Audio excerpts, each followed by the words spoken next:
nalobi bino bato bozo benga ngai le grand dinosaure bozo benga ngai bino ebele bobengi ngai bato oyo bazo benga ngai le grand dinosaure omoni makambo Roland Dalo alobi mpona président de la République. Roland Dalo aza pasteur ngai naza na makasi ya kozongisa bapasteur na nzela te soki bapasteur bakoti makambo ya politike etali bango na nzambe. Le salut est individuel. Ngai naza nani okende nakende condamné pasteur Dalo soki Dalo asali makambo na ye alobi oyo akoki koloba etali ye. Dalo aza pasteur ya président de la République. Dalo aza pasteur na biso nyonso ye na président bayebani makambo ya lobby ça n'engage que lui bobenga ngali lisusu te po boyisanga dinosaure attaquer Dalo salabo yo pe oza na munoko oko attaquer pe Dalo yo moko bobenga ngai te pona attaquer Dalo aza musali nzambe. Moi je n'attaque pas les loin de Dieu. Dalo aza musali nzambe bino moko bo s'en charger na ye ngai te. Tout celui qui m'appelle pour attaquer des pasteurs Dalo et Talibino, merci beaucoup, je reprends Roger. Évitez de m'appeler pour me dire que non, dinosaure, solo nana Dalo, bonaboto ça. Dalo, Aza, pasteur, Aza, ouen de Dieu. Je n'attaque pas les ouens de Dieu. Allez-y finir avec lui. Moi, je n'ai pas le temps ou bien dans la capacité, à solana dans l'autre. Pasteur Dalo, bisiko, vous allez la personne botte. Yope yebandenge na kolobela mokonza mboka po mokonza mboka za mokonza bato nyonso azaka mokonza azaka mwana na yo te oza pasteur na ye mais yebandenge na koloba na mwana na yo oza mokonza mboka le président de la République. C'est ça na soukeli na wana c'est le grand dinosaure. Merci beaucoup. Je suis triste et honteux nazala mawa pena soni d'être citoyen de la République démocratique du Congo. Kozala mwana ya République démocratique ya Congo. Un pays où le vol est accepté. Les petits voleurs du grand marché sont traqués. Qui volent des centimes. Mais les grands voleurs au niveau de l'État, ils vivent calmement.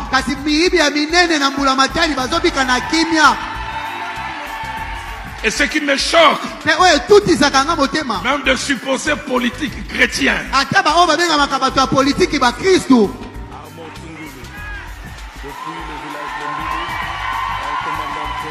le pays de la surfacturation. Telle route, on doit faire à 1 million. À Tabayi Baka, 7 millions. C'est là où $1 million. Même si on volait, on va dire comme 7 millions. Un jour, je parlais avec un politique. Et les gens en responsabilité, il me parlait d'un frère en Christ que j'ai connu. Je ne sais pas si le pasteur 15 se souvient de ces jours-là. Il dit, plusieurs sont chrétiens jusqu'à devant l'argent. Il relate les gens de relations qu'ils avaient, comment ils faisaient certaines choses attachées à sa famille.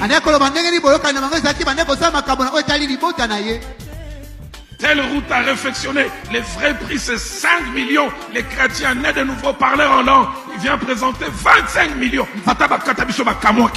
C'est là où Yakobongisa, Ezali 5 millions. Yaya Bakisa le 25 millions. Même si on devait voler. Je lève mes mains sans mélanger s'occuper d'Abino. Que mon Dieu s'occupe de vous. Amen.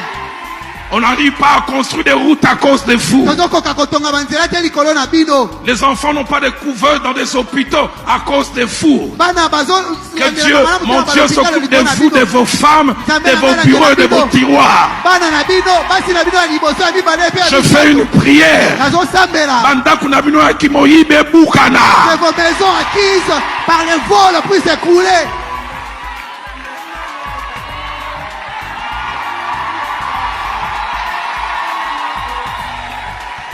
Érosion et l'andangwa, t'es ce qu'érosion est à la gâte. Que les érosions surgissent, même là où il n'y en avait pas.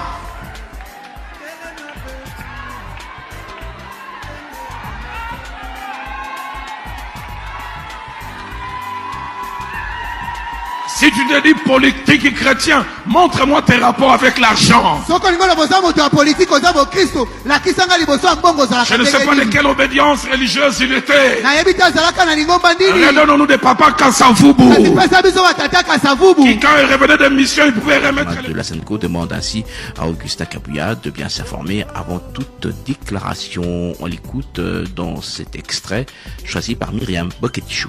J'ai ri quand j'ai suivi la réaction d'Augustin Kabuya à partir de Bujumbura où je suis. Vous le savez d'ailleurs que la salle de la Senco est une salle louée à tout le monde sans distinction de sexe, d'âge, de race, d'idéologie. Pour votre information, il y a à peine une semaine, le ministère de la Justice qui s'est prononcé dans le cadre des États généraux pour la révision de la Constitution, la position que la Senco ne partage pas, a demandé en location la même salle. Et cela lui a été accordé, même si c'est différent la position de la Senco. Pourquoi est-ce que ça devrait être un problème si c'est l'opposition qui a loué la même salle dans les mêmes conditions? Il faut être de mauvaise foi pour voir un lien entre le fait de louer la salle et puis la complicité de la Senco. Et puis, la gestion de la location des salles, ce n'est pas un problème du secrétaire général. Il y a des personnes qui sont affectées là-dedans. Ce n'est pas au secrétaire général de valider chaque fois les demandes de location. Il faut quand même savoir respecter les gens. Monseigneur Donatien Cholet, secrétaire général de la Senco, la conférence épiscopale nationale du Congo. Tous les désordres que vous voyez ici, aujourd'hui dans les partis, même les Rwandais est derrière ces désordres ici. Je vous dis que même les Rwandais sont derrière. Vous savez pourquoi? Kagame ne dort pas. Il veut à tout prix voir Félix Tshisekedi quitter le pouvoir et que lui reste. Ça ne se fera jamais.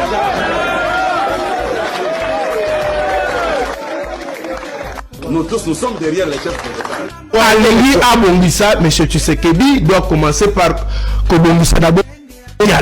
Abana Kobongisa Banzela, assis sa guerre, a récupéré le territoire occupé. Le lot incendie Salim na aéroport na biso. Avion to donner ko defete ko tout avion mususu. Tala likamoto ko ina mboka na biso. Mais c'est Tshisekedi même ça biso bangam. Bala na so avion c'est l'accident. Avion to defete ko tout avion batuya CA. Siko bakolo avion wana bakomi ko senga biso babimbo. Lokola bo Tebe fisi bina loko tali mo batela avion malamu te. Tala loko bosal alors bo somba yango. Tala ngambu tozo koya na mboka. Donc babiloko ndengo yo ezali babiloko mboka ekoti anticipé ya kofuta eloko ya bato oyo babebisi. Qui est celui-là qui va m'interdire, moi, le garant de la nation, à ne pas faire ça? Ya Bunda 21 esika Pasteur Roland Dalo atali na salle amoni ba politicien baye kosambela ndenge kaka ezalaka mbala moko ematie na mutema ate ya bango nanu concernant kimuyibi ya mbongo ya leta awa na République démocratique du Congo. Pasteur alobi eswaka ye komona ba miyibi o bayibaka na bawenze na kati ya ba prison kasi oyo bayibaka na kesi ya leta ba million na ba million batambolaka libanda lilon wa pesa nzela yango nde pesaka ye pasi na soni yoka ye. Je suis triste et honteux nazala mawa pena soni d'être citoyen de la République démocratique du Congo. kozala mwana ya République démocratique ya Congo, un pays où le vol est accepté. Les petits voleurs du grand marché sont traqués, qui volent des centimes. Mais les grands voleurs au niveau de l'État, ils vivent calmement. Papa Pasteur Roland Dalo, République démocratique du Congo, mboka ya banani, le pays des voleurs. Et bongo likambo surfacturation, baba kisaka combien? Le pays de la surfacturation. Telle route on doit faire à 1 million, à Tabayi Baka 7 millions. Telle route à réfectionner, le vrai prix c'est 5 millions. Les chrétiens nés de nouveau parleurs en langue, ils vient présenter 25 millions. kasi ndengo suki mutema likolo ya cher okoki kosengela miyibi ya mbongo ya leta nini epa ya nkolo. Que Dieu, mon Dieu s'occupe de vous, de vos femmes, de vos bureaux, de vos tiroirs. Je fais une prière. Banda kunabino akimoyibe bukana. Ba érosion et landangwa tesika érosion zalakate. Que les érosions surgissent, même là où il n'y en avait pas. Koka mwa réalité ya République démocratique du Congo et l'Élysée Roland Dalo, président Joseph Kasavubu. Je ne sais pas de quelle obédience religieuse il était. Redonnons-nous de papa Kasavubu. Quand il revenait de mission, il pouvait remettre le surplus. Papa Roland Dalo, RDC Mboka Banani. Le pays des vols. Qui est celui-là qui va m'interdire, moi, le garant de la nation, à ne pas faire ça? Fabien et le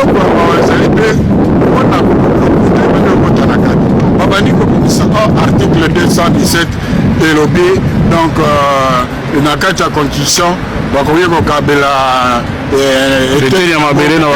lukuta otanga ya constitution lukuta article 214 ezali clair ndambo moko mabele ekoki kopesama te soki référendum bana mboka bandimi te 217 ezali mosusu bakamati article soki 51 donc babongoli yango kaka mpona kokosa.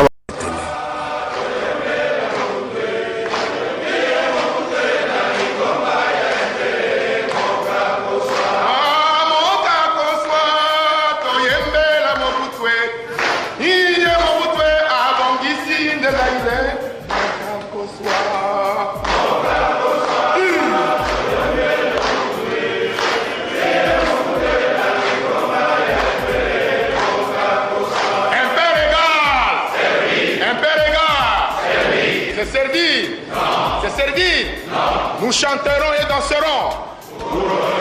Et exprimer notre amour. Nous chanterons et danserons. Et exprimer notre amour. L'authenticité est notre philosophie politique. Nous voulons être nous-mêmes et non ce que les autres voudraient que nous soyons. La République du Zaïre. Zaïre. Zaïre. Zaïre. Mobutu oye. Mobutu oye. Iyo Mobutu elima. Iyo Mobutu elombe. Iyo Mobutu mobilisé. Iyo Mobutu mobongisier. Iyo Mobutu mosikole. Iyo Mobutu le bâtisseur. Iyo Mobutu le créateur. L'Église catholique qui appuie Moïse Katumbi, ce sont des prêtres corrompus. Okay. C'est pas l'Église catholique. Mais ils font pas de l'Église catholique de toute façon, parce qu'il y a l'archevêque de Lubumbashi. Oui, mais il faut faire la différence entre l'Église catholique. Il faut faire la différence entre l'Église catholique avec tout le peuple et les individus. Si moi je parle aujourd'hui, je ne parle pas au nom des églises de réveil. Okay. Non. Pourtant, je suis pasteur. Je parle à mon nom personnel. Si l'autre, monsieur Cholet ou bien Ambongo, ils parlent en leur propre nom. Eux, ce sont des opposants au régime. Ce n'est pas l'Église catholique. Le premier opposant du président Félix Tshisekedi, c'est Ambongo. Ça, on le sait. Le monsieur de l'autre ici, du Katanga. Fulgence Muteba. Oui, Fulgence Muteba. C'est un tribaliste. Lui, le problème, ce n'est pas il s'oppose à cause que Tshisekedi fait une mauvaise politique. Non, ça se comprend. On ne peut pas dire que tout ce que Félix Tshisekedi fait est bon, c'est le paradis. Oui. Quelqu'un peut aussi s'opposer à lui. Mais lui, il s'oppose à Félix Tshisekedi parce que tout simplement, Félix Tshisekedi, c'est un cassin, c'est tout. Comme si les Congolais, bandoki. Non. Hein? Tout le monde a Congolais, ba pumbuka na butu. Non. Hein? Comment les Congolais bazo pumbuka na butu? Bato bozo pumbuka na butu, pourquoi? Kindoki ya butu bo pumbukaka yango bozo ba makambo mboka na binote bandeko na ngai ekomi moma ya tobengana bango bandeko tango tokotelema tokokota café par café bar par bar tokotelema partout pona kobimisa bino tokotika te tokufa boyo ka banjinji tokotika te tokotika yango te tolanda ndeko na biso totala so video yango esala lisusu